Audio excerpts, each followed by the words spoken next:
Mukama waffe Yesu Kristo yeebazibwe bamikwano mwasize mutya abalungi bannange mbadde mbuzeemu ennaku zino naye ngenda kubabuulira ensonga lwaki mbadde mbuzeemu naye nga ekisinze okundeeta olunaku olwaleero kwe kwongera okuttaanya ku nsonga ey'okuba nga Saudi Arabia yaggaddewo ennyonyi eziyingira n'ezifuluma.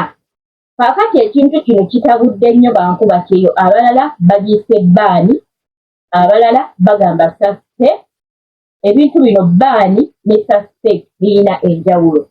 Kati ngenda kuweera ddala amawulire okuviira ddala ku soosi kuba nkola mu kitongole ekya Kyeyo Initiative Uganda era nga amawulire tugafunira ddala okuviira ku soosi kye mba ngenda okugamba kibeera kyekyo. Ngenda kusooka okuba nga nkwanjulira otegeera ekintu kino bbaani ne saspe then ndyoke nkunyonyole kiki ekigenda mu maaso. Kakati abantu abasinga bakoze vidiyo nga bagamba Saudi Arabia yabbaanize. Mbalabye nnyo nga bagamba Saudi Arabia yabbaanize. Ekigambo bbaani babeera bakubbaaningiza ddala obutaddamu kuyingira nsi eyo. Oba ng'okuddamu giyingira wajja kuyitawo emyaka abaana abatolose nga kangereze kubali mu Saudi Arabia oba mutolosi oba ng'okoze omusango omunene mu ggwanga lya Saudi Arabia ne bakudipootinga kati omutolosi kansinga okwogera ku gwe nti oba watoloka n'otuuka okwagala okumayo waka ne weetwala ku deportation kati baba bagenda kudipootinga era bakuteekako bbaani. Bbaani gye bakuteekako eyinza okuba ya myaka 5 oba myaka 10 it depends nti bakutaddeko bbaani obutaddamu kuyingira nsi eyo naye ebeerako oluusi emyaka nti wanayitawo emyaka 5 ojja kuba osobola okuddamu okuyingira nga bbaani yo eweddeko. Kati ne babeerawo be babbaani nga forever nga gwe toliddamu kuyingira mu nsi eyo obulamu bwo bwonna obusigadde. Kati gye bayita bbaani ya njawulo ne ku kigambo saspe. Kati bwe njogera ku saspe bayinza okuba wasaspe nga ya mwezi oba ya myezi 3 oba ya wiiki. Saspe ya njawulo ku bbaani. Etwabeeranga mu masomero nga bakuwa saspe ya 1 week. Eyo wiiki nga togenda kusoma naye nga wiiki emu weenaggwako ojja kuddayo ogende. So kati saspe tebeera mpanvu nnyo nga bbaani.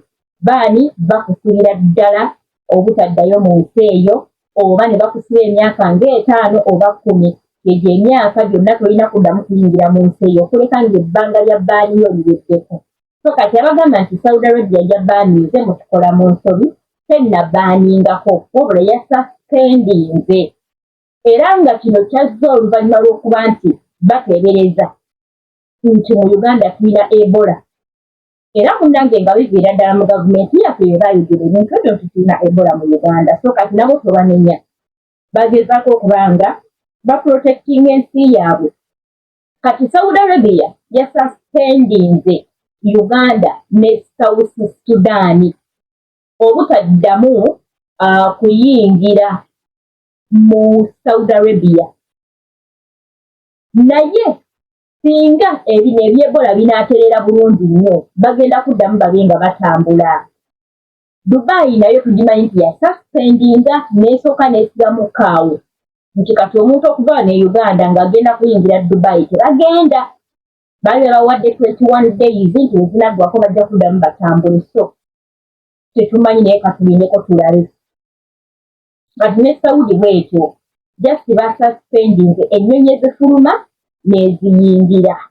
Era ogenda kwekanga nga abaana abamu bakadaama tiketi zaabwe zaasaziddwamu ate ne wano kantangaazeewo tiketi ezaasaziddwamu beebo ng'obadde olina returning ticket.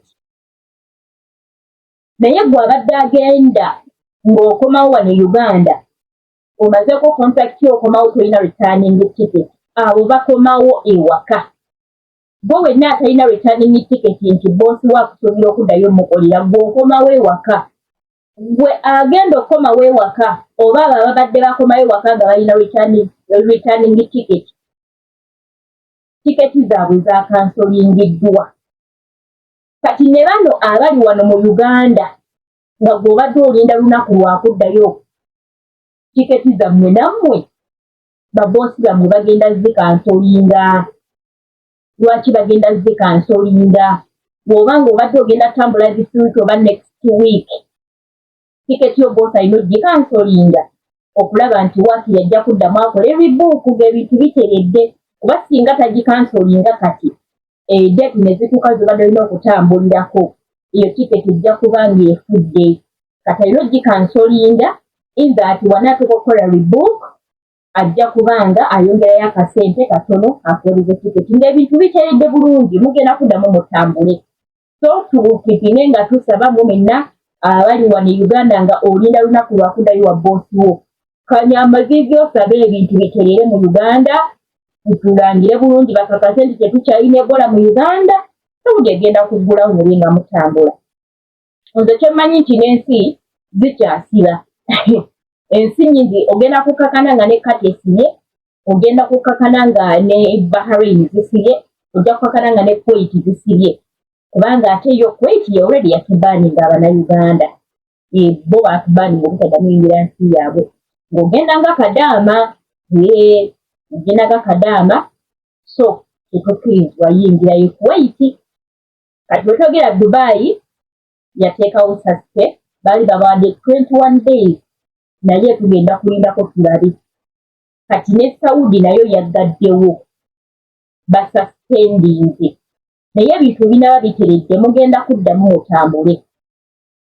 So kati Kadaama wange ng'obadde oli wa boosi wo nga wamugamba ojja kumpa returning ticket oba ng'obadde bamaze okugulira air ticket ng'okomawo waka naye ng'olinako kalitaani ogenda kuddayo wa boosi wo. Tebagenda kukkiriza kuyita ku airport awo wonna w'onooyita ng'okomawo Uganda. So kati munnange abamu baboosi bammwe batandise okansolinga tiketi zammwe.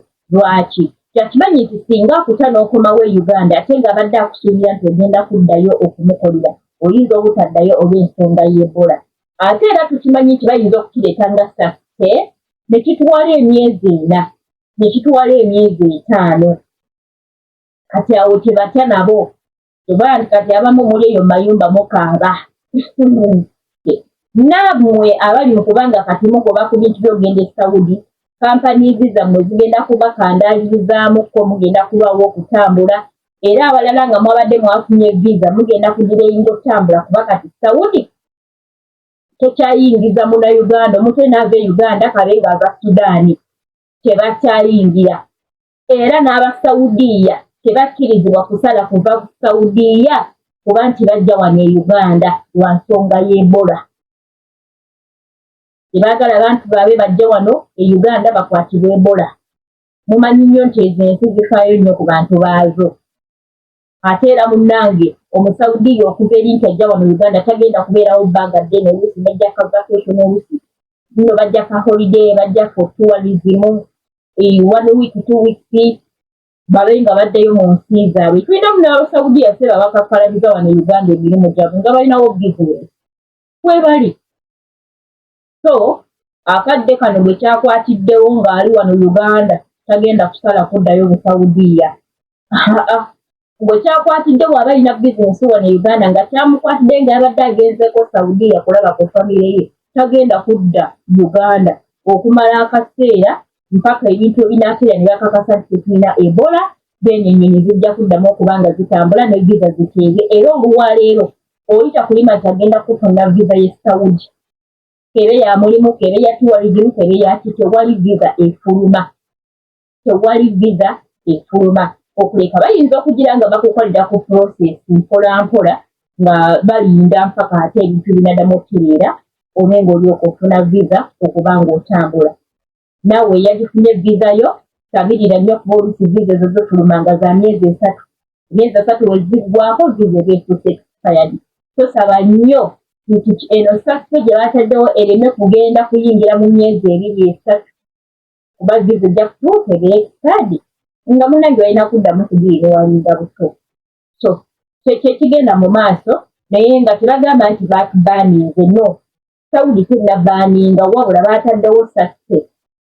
Mutekera mu biseera bya Ebola bya COVID ebiseera bya covid n'ebiseera bya corona covid yebimu ndowooza.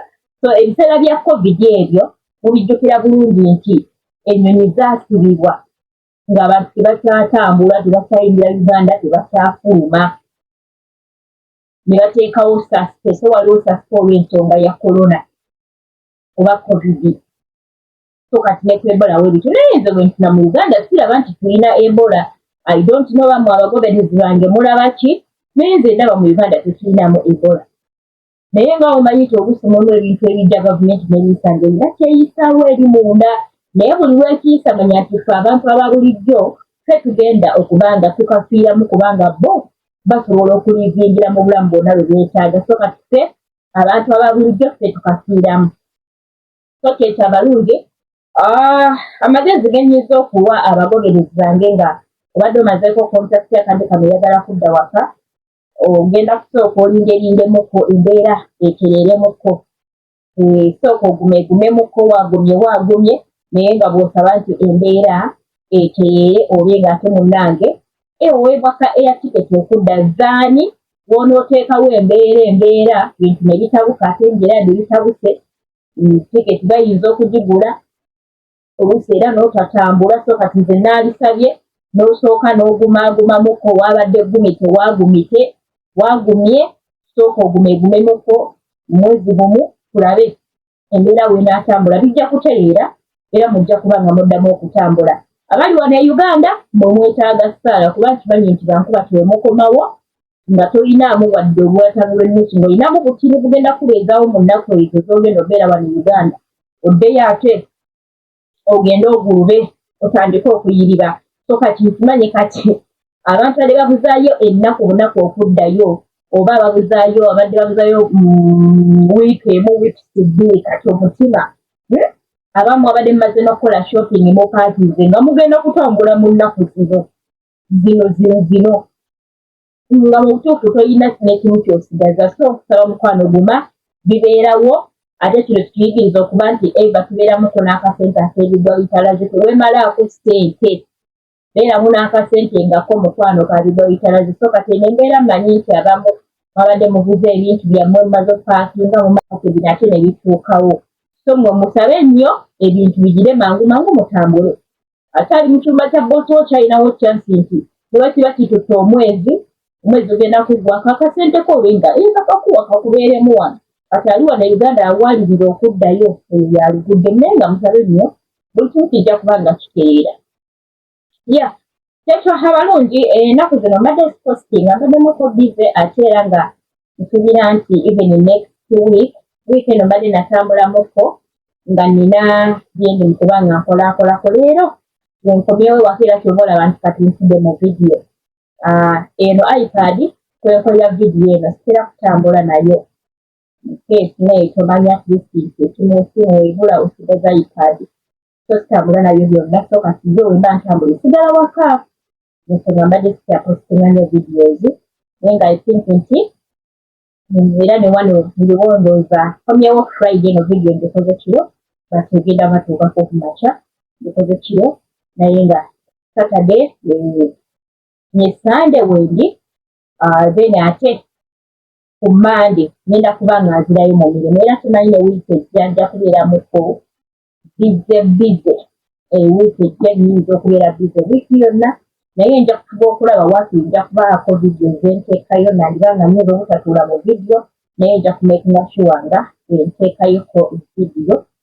Mubadde balabi balungi bamikwano mwenna abangoberera era neetondera mwenna abanteereddeko vidiyo ku WhatsApp nga ndwawo okubaddabo mukimanyize ndi muntu ayangu okuddamu messages nti kiyinza kutwala olunaku lulamba naye bwonteerako message nolaba nga ntutte olunaku lulamba nga sinnakuddamu mukwano olusiba bintwalaganya. So neetondera mwenna abanteereddeko messages nesibaddamu in time mbadde bize even next week ngenda kubeera bize naye nga era ngezezaako okuba nga mwenna mbadde addamuko kyekyo naye nga nsaba mwenna ababaddeko abalayikinze abakomentinze abafolowinze abawulirizza abateesezaawo mu comment section Mwena mwebale namwe abatambuziza vidiyo. Mwebale nnyo mwebalire ddala, mwebale kwagala Maggie K Initiative Uganda YouTube channel ate era mwebale kwagala Maggie nga omuntu. Nange mbaagala nnyo naye mukimanye nti Mukama waffe Yesu Kristo yasinga okubanga abaagala.